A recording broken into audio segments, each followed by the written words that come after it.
to episode 96 of the Various and Sundry podcast. I am your host, Matt Harmon, joined live from the Vault Studio on the beautiful campus of Grace College and Theological Seminary by my good friend, my colleague, my co-host, and the man who is responsible for bringing in truckloads of money to our institution, John Scott Sloat. Doc, what's happening? Well, as we record today, we are first day of November. Yeah, it's a crisp day. It is. It is. Yesterday was Reformation Day. Mm-hmm.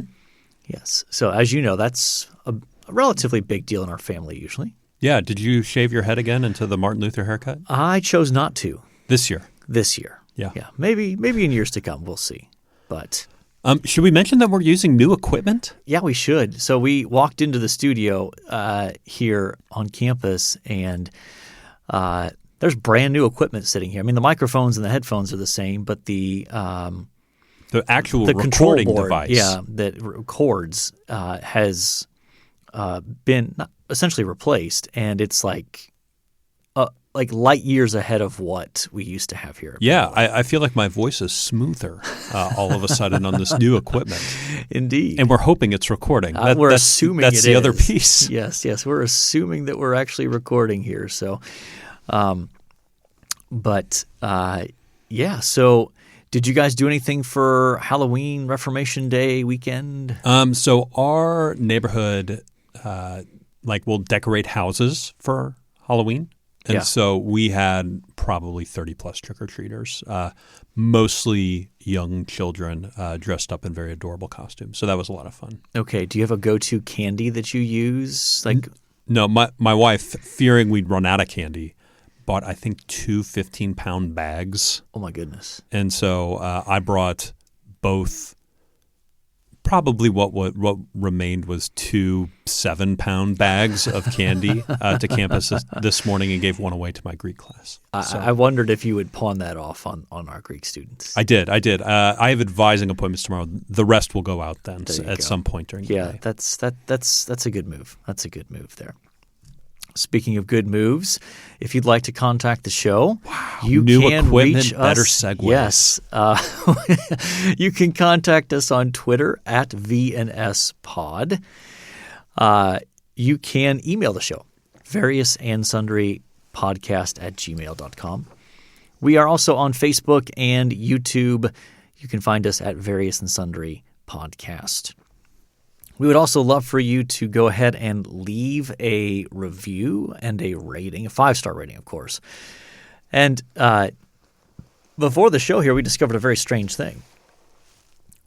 A review was taken down. Yeah, isn't that interesting?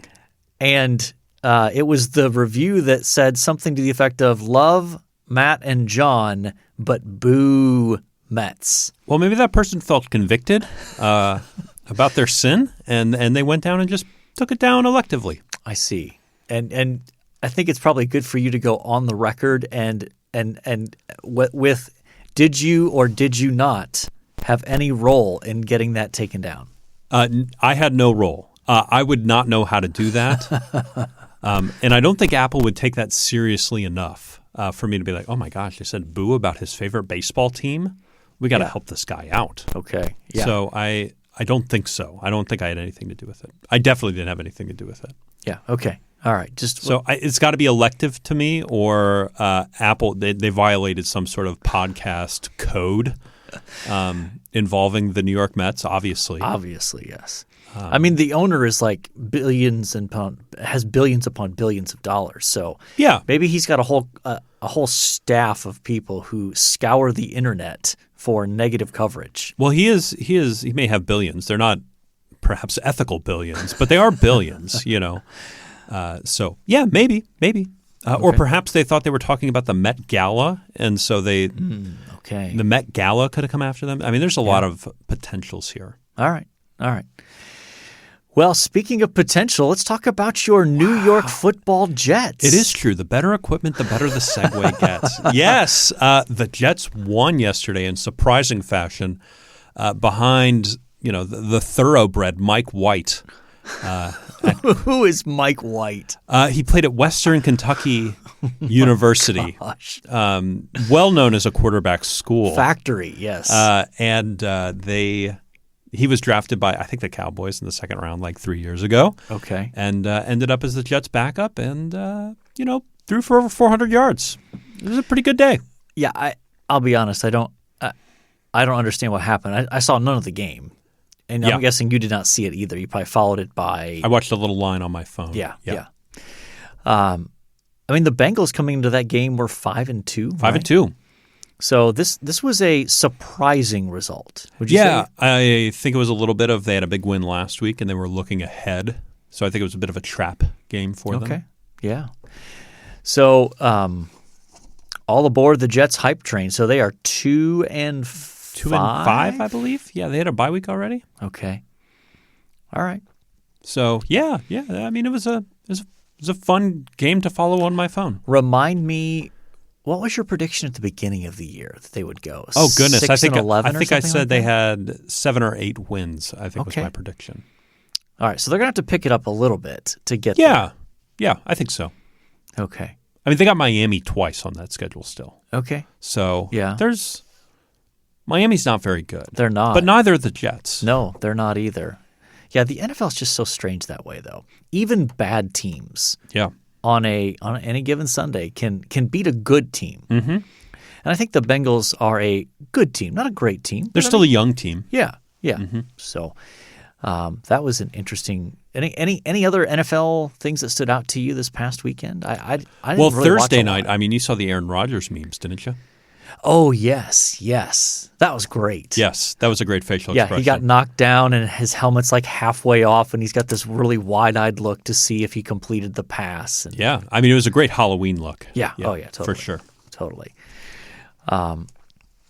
So yeah, I caught a little bit of the Bears-Niners game yesterday.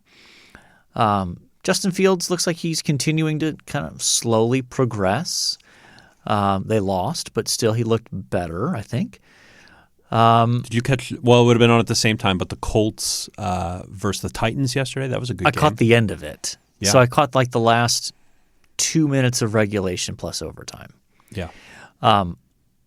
Carson Wentz threw one of the worst interceptions I've ever seen with like a minute 45 left. That seems par for the course, though. Yeah, backed up on his own like 5-yard line. Like he literally tried to throw the ball left-handed to avoid a safety and ends up throwing it right to a Titans defender practically in the end zone. It was like a 1-yard pick six. Love it. Yeah. Classic Wentz. Yeah. And the Jets have the Colts on Thursday Night Football this week. Okay. And that's a winnable game as well for the Jets. Yeah. And one you can watch. Yeah, it'll be on Amazon. Yeah. That's exciting. Things are looking up for you, John. Things are looking good. Except for the World Series. Yes. We can mention that briefly here, right? I mean, the Braves failed in their mission to close it out last night.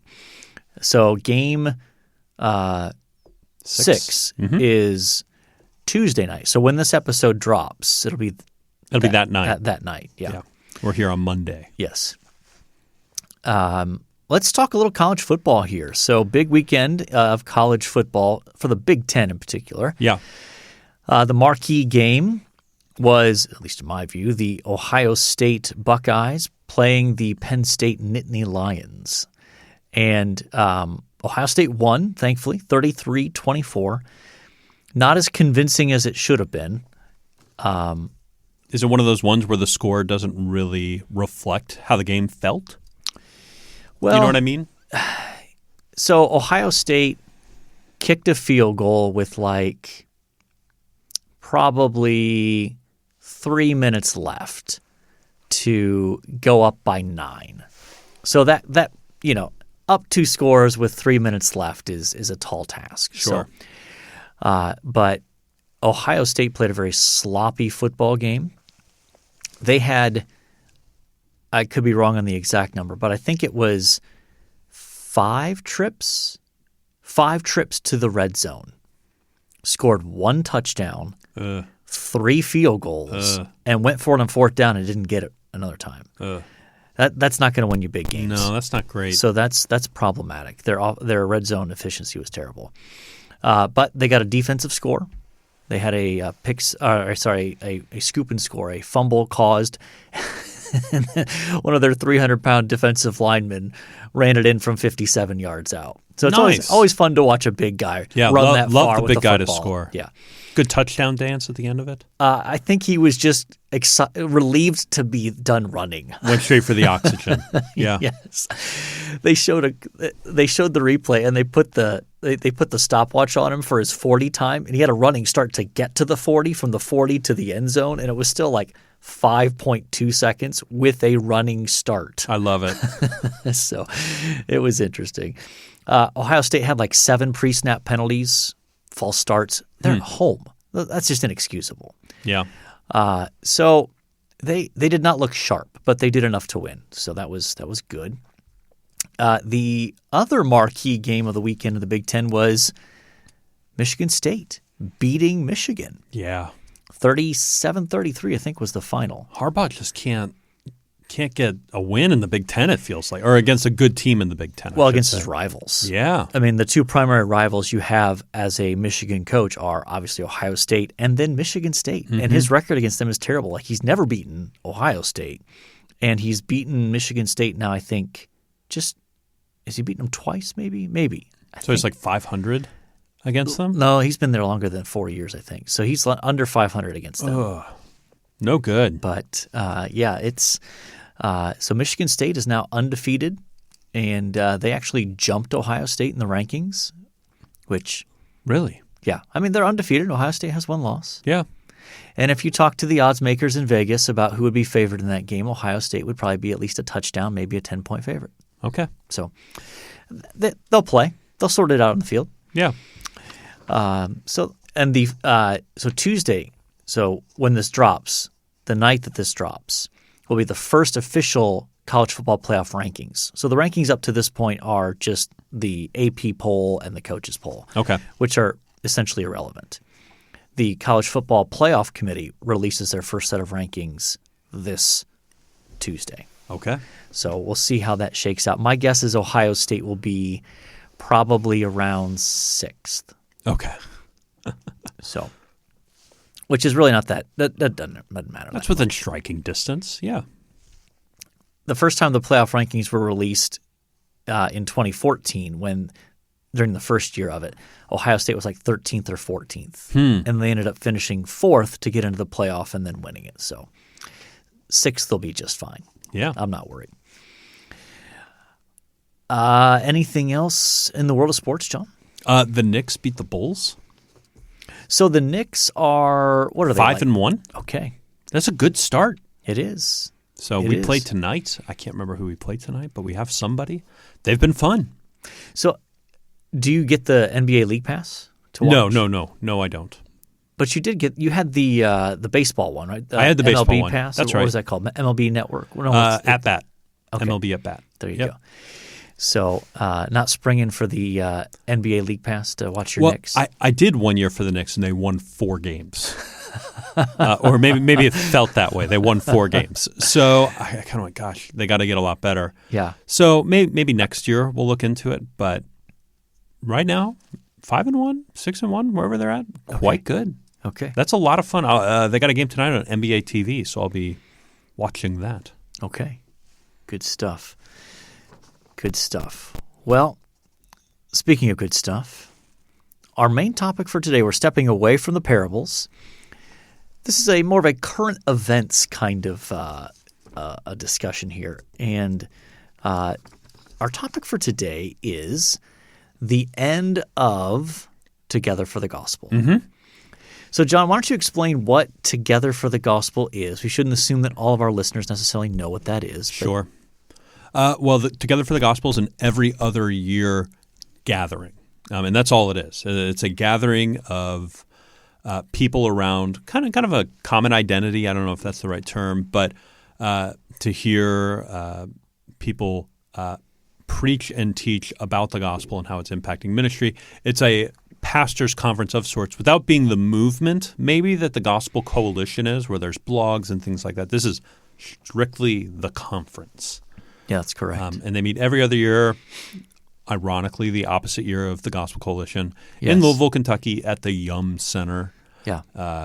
Where University of Louisville plays basketball. So it started, goodness, what was the first year? Was it 2008? 2006. 2006. And they've been meeting every other year except for that COVID year. Where they did a virtual They did a version. virtual thing. Yeah. So, it's been going. I've been to maybe half of them. I've been to 3 or 4, All right. I think. How many have you been to? All of them. Were you at the very first one? I was. Wow. How many people were there? There might have been, I'd say there's probably 1,000 there. Okay. It was at the Galt House Hotel. Yeah. That's right right downtown. Basically right next to the Yum Center. Yeah. And actually the only reason I got to go is because there was a group going from my church at the time, and someone backed out at the last minute, so there was an extra ticket. They couldn't get a refund or anything, and they offered it to me. Sweet. Sure, I'll go for free. Yeah.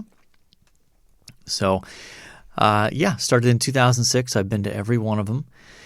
And, so let's I would just add to your summary that it's framed as sort of the outflow of the friendship of 4 figures to start, right? Mm-hmm. So you had Mark Dever. You had Pastor of Capitol Hill Baptist in DC. Washington, D.C., Mm-hmm. a committed Southern Baptist. Very committed, yep. Al Mohler, who was the president of Southern Baptist Theological Seminary, obviously a committed Southern Baptist. Yeah, I would perhaps more committed than Dever, if that's possible. Yeah, I think that's probably fair to say. And Ligon Duncan, who is I don't know if he's the president or the chancellor. He's the lead guy of Reformed Theological Seminary. Yep. And thus a pretty committed PCA guy, Presbyterian. Presbyterian. Yep. And then the fourth was C.J. Mahaney, who is the founder and at the time was sort of the lead guy for Sovereign Grace churches, Sovereign Grace ministries. Yep. And kind of the impetus for this conference was the interest in those 4 guys coming together across some of their distinctive differences on what they would frame as secondary issues and celebrating their unity in the gospel. Yeah. Now, it should be pointed out, all of them, despite some of those differences, are reformed in their understanding of soteriology. That's kind of the Way to use your big terms there, Doc. study of salvation. Yes, yes. That's the core, right? Sure. This unity around reformed soteriology and allowing for differences on other issues of church and doctrine. Sure. So it started in 2006 and has met every other year and even years. And they just announced about a week ago, I think it was. Yeah, a week or two. Yeah. That that this upcoming conference in 2022, April of 2022, would be the final Together for the Gospel conference that they were doing. Mm-hmm. And only 2 of the original 4 are left in terms of kind of the planning and orchestration of the conference. C.J. Mahaney stepped aside probably 6 years ago now. Yeah, that sounds right. Right around there. Mm-hmm.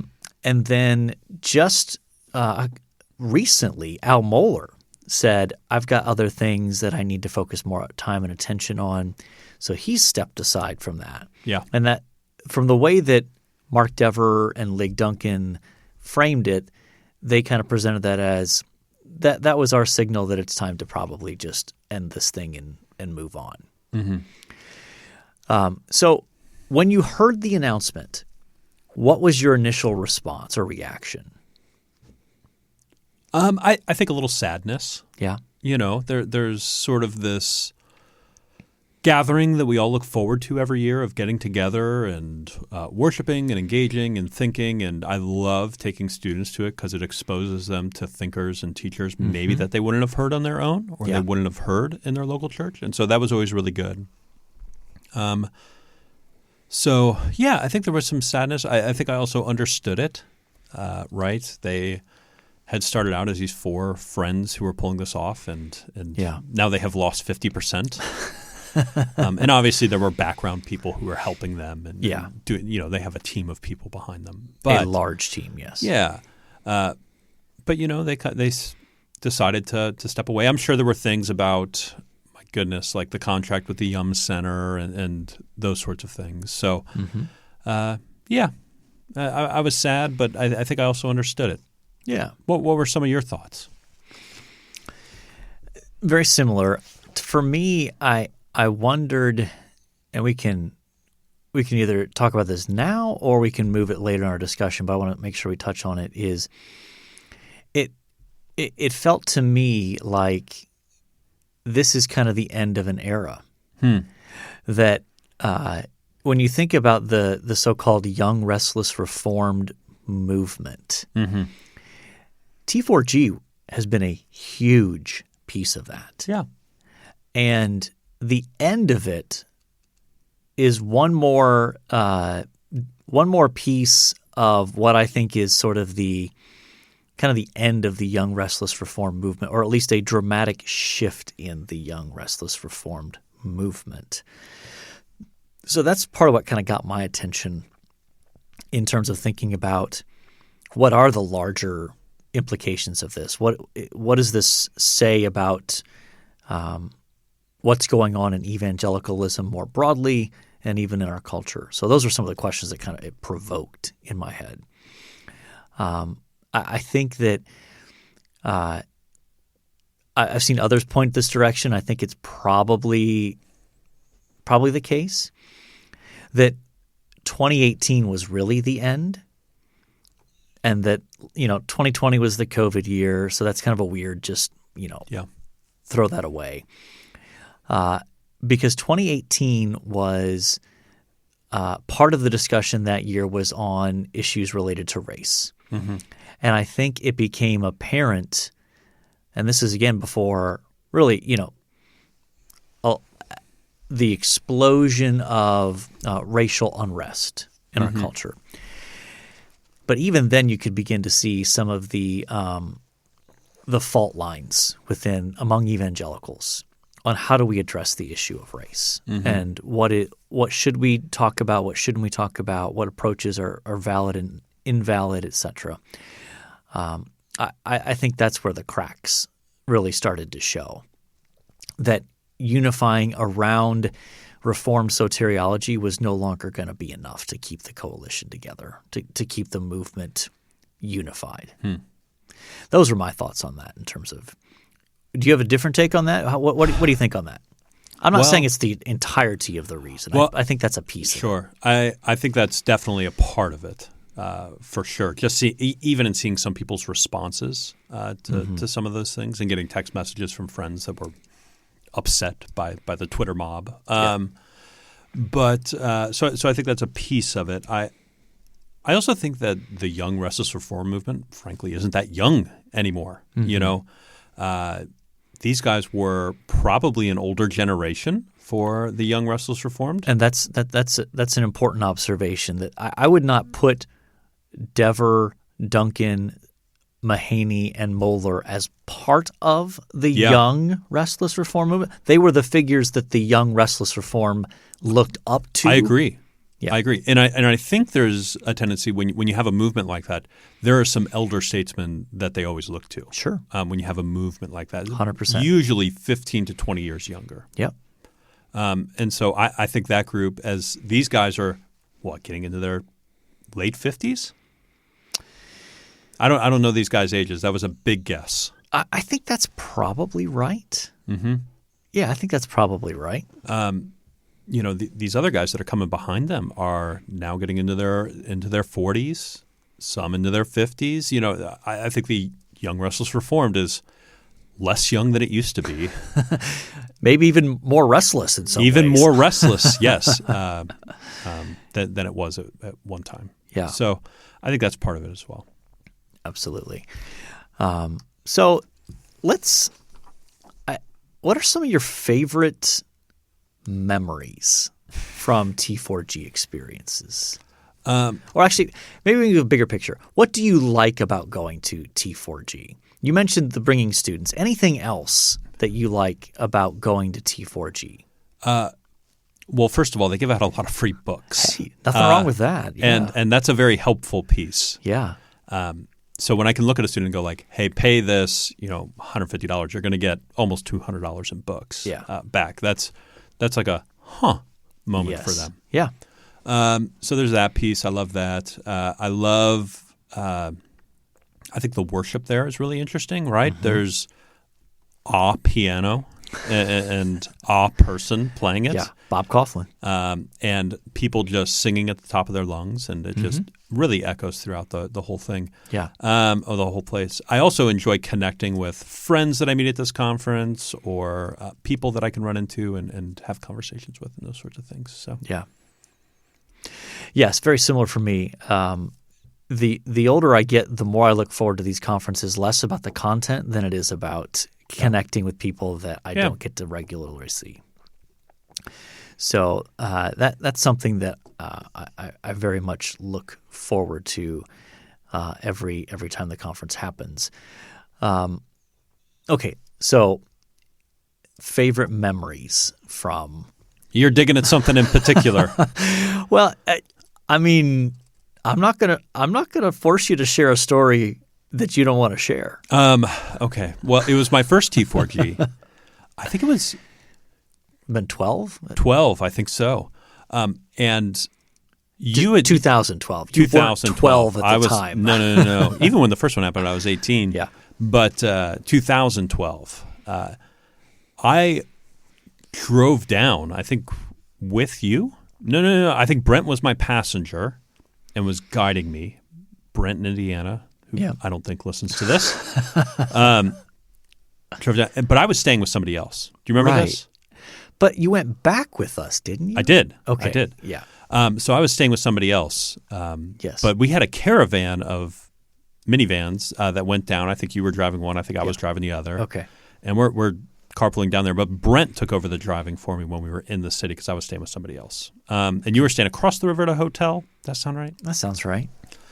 Well, I remember I was staying with these people. They were staying on campus at the seminary there in Louisville. And in the middle of the night, it felt like somebody – and this is maybe – so there's day one, there's a second full day, and then there's like a till 4 o'clock third day. Right. It was after the second full day where I woke up in the middle of the night and my stomach felt like somebody was twisting it. Yeah. And I excused myself, went to the bathroom, and did what you do when you have stomach problems in the middle of the night. In a violent manner. In a violent manner.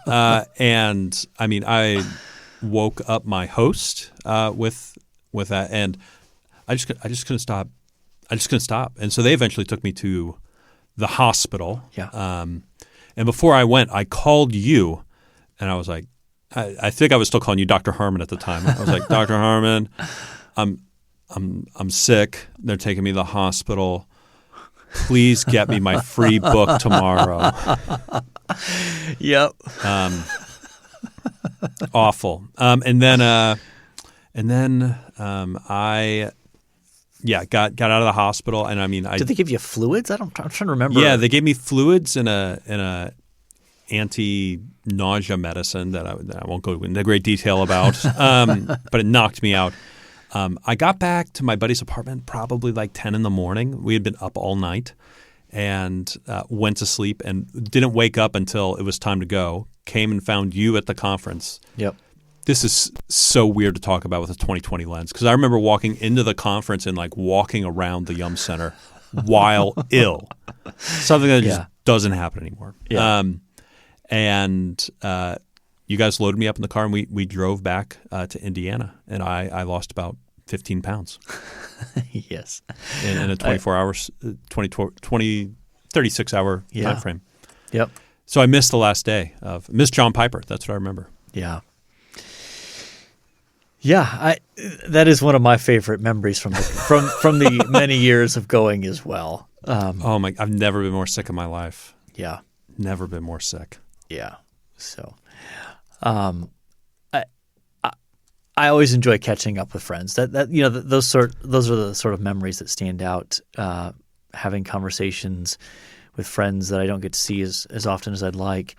I'm going to take it a slightly different direction in terms of one of the messages that stands out from all these years. And it can be a blur, but I don't know that I'll ever forget Lig Duncan's message on number 6. That's the one message that really sticks out to me. Yeah. Yeah, that is a message that just was just this masterful blend of faithful exposition, Christ-centered preaching, warm-hearted pastoral application. It was just money, absolutely money. It was so good. Yes. Now, I would be remiss if I did not throw in one of my things I don't like about Together for the Gospel. I think you've heard me say this before. Maybe. I don't appreciate that they don't tell you who's speaking when on the schedule. Yes. They just do this main session 1, main session 2, main session 3, and they don't tell you who's speaking. And the supposed rationale for this is, well, we don't want to feed into this celebrity pastor thing where people are just going to hear their guy or their guys.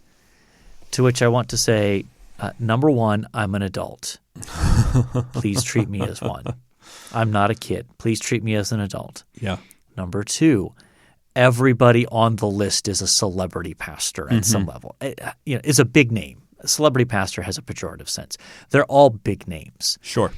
It would be different to me if they were plucking random guy from Arkansas who's a faithful pastor of like 175 congregant church, but they want to highlight faithful smaller ministry guys. If that was the case, I'd be like, okay, I get it. Like, you don't want people just checking out of his session because nobody's ever heard of him. But that's not who's up there. None of those people are no names. They're all big names. And it also it just drives me crazy because it makes it harder to decide, maybe it's worth more to skip a session, connect with somebody that I never get to see than it is to hear. But maybe there's one person that I really, really wanted to hear. So it just that's always been one of my big pet peeves about Together for the Gospel. Just tell me who's speaking when and let me make my decisions. Have you ever been at a conference where there was only one big name and everybody else was like clearly a step down? Have you ever been to one? Not T4G, just a conference in general. Nothing immediately comes to mind. So I went to a city-to-city church planting conference one time. Okay. So, which is obviously connected with Timmy K. The big Timmy K. Yeah. Obviously A-list, right? Yeah. No one showed up for any of the sessions other than the one that there was maybe 300 people at each session until Tim Keller got there. Then there was 1,000. Yeah. And that was wild. Right. But that's not what T4G is. No. I agree with you about T4G. I wish they would have done that with this. Yeah. With this other conference, because that would have been helpful. Well, and even didn't when Timmy K was still the lead guy for Redeemer, they have like 4 or 5 different locations around New York City. And they would not and they won't announce where don't. he's physically going to be preaching to avoid that very issue. Oh, yeah. Which, for all of my qualms with that model of church strategy, so to speak, I do appreciate that they try to limit that. I do appreciate that. And he refuses to take photos with people that come to see him. Does he? Okay. From out of town. I didn't know that. Yep.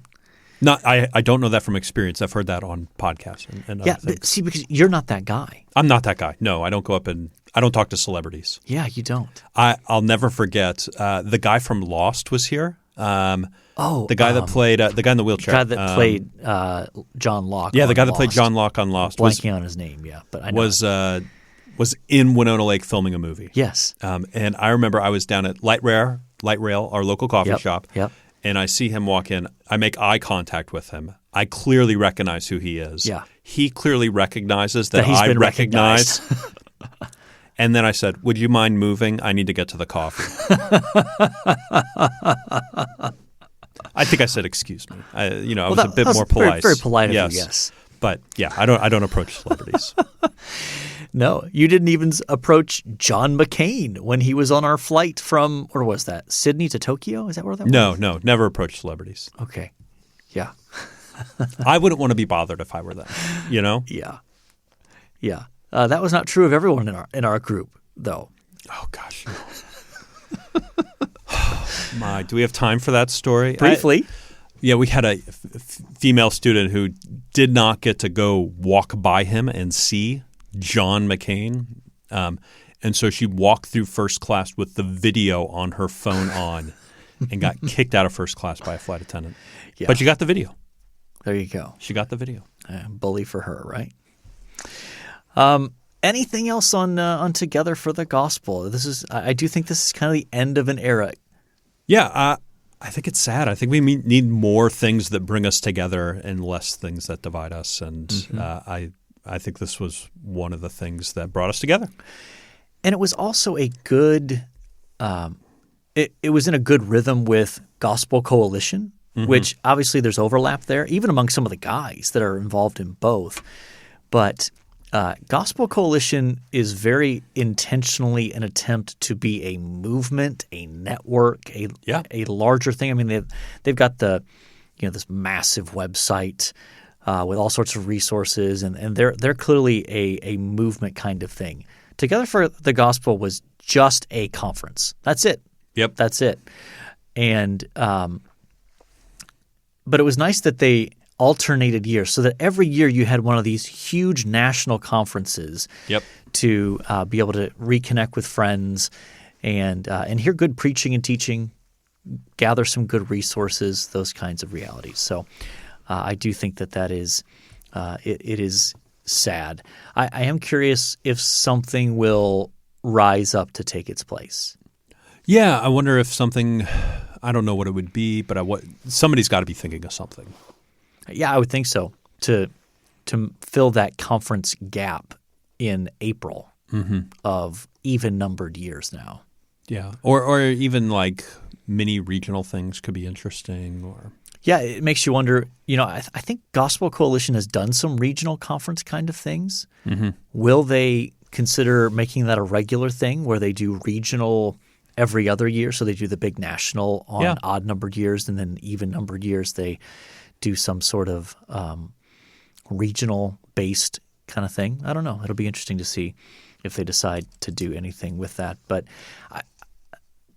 I am saddened because I do think it is at least in part related to the division within evangelicalism, the division within even Reformed evangelicalism. Oh yeah, that this is an outworking of that at some level. I think so. All right. We'll throw some links there. There was a video that Lig Duncan and Mark Dever shot that kind of where they explain why they're ending it as of this point. So we can throw that link into the show notes there, as well as there's a Christianity Today article that we can throw in the link. And we're going to the conference, the last conference in April, and we'll break it down here. Yes, I'm sure that'll be an episode of content for April. At least, yes.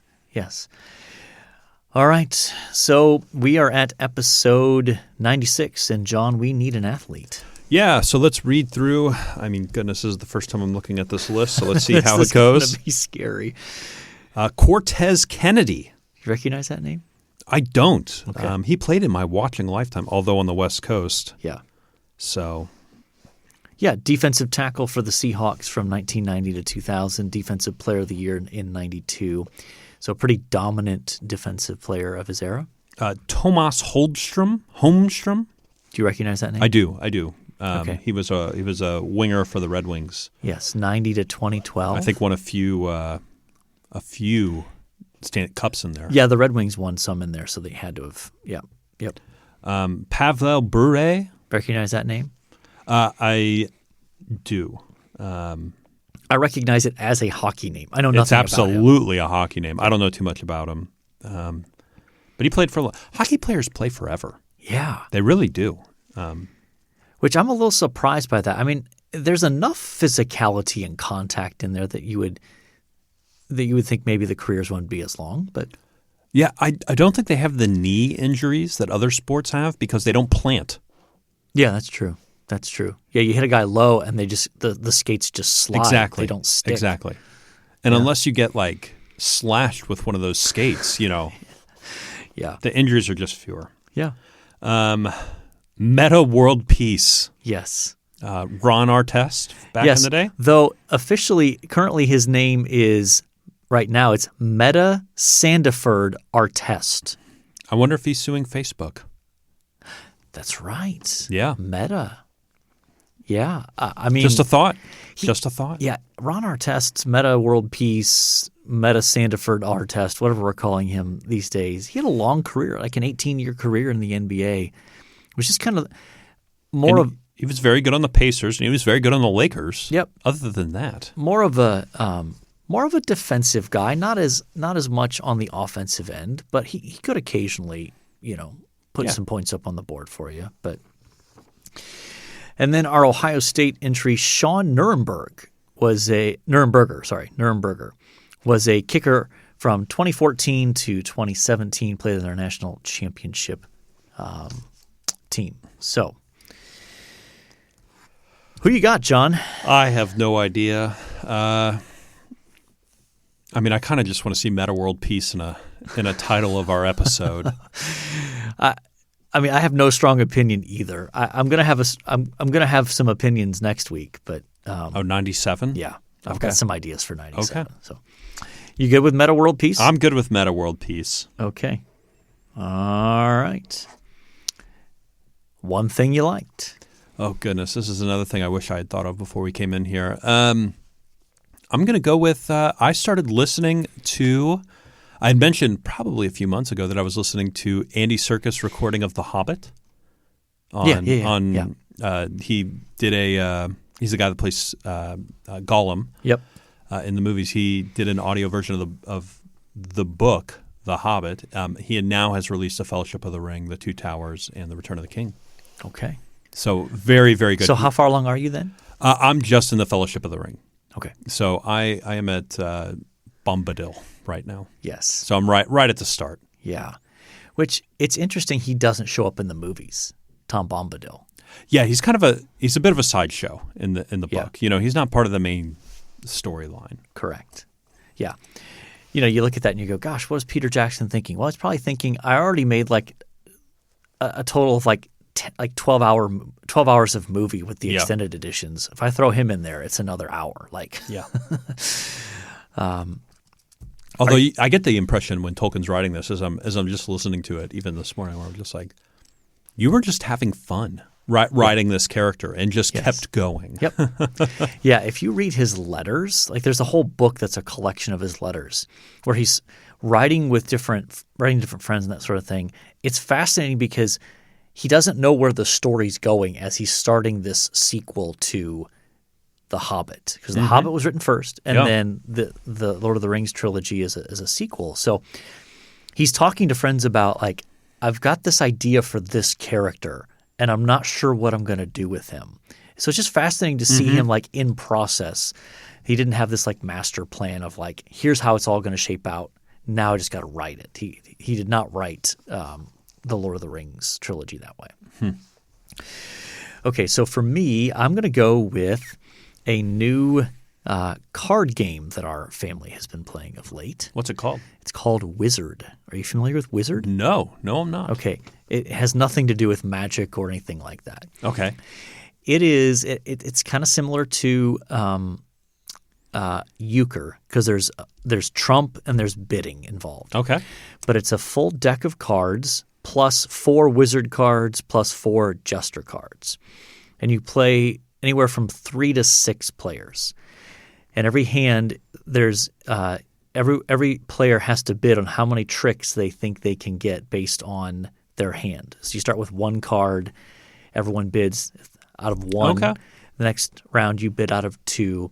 And there's a point system in terms of scoring based on how many tricks you get. You're playing on your own for yourself. So it's a good mix of a game that requires a little bit of thinking, but not so much that you can't have good conversation across the table. So that it's a nice way to interact with friends without it being all consuming and all about the game. Yeah, exactly. Oh yeah. So I'm going to go with Wizard as my one thing I liked. So we've talked football, baseball, basketball. We've talked about the end of an era, Together for the Gospel, coming to an end. We've talked about several athletes that we really did not have any strong opinions about, and some of them we'd never really heard of before. Mm-hmm.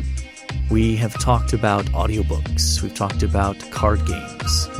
So I think, by definition, we have covered our various and sundry topics, and so it's time to call mission accomplished, which means that at this point, all that's left to say is until next time. The Lord bless y'all real good. Later.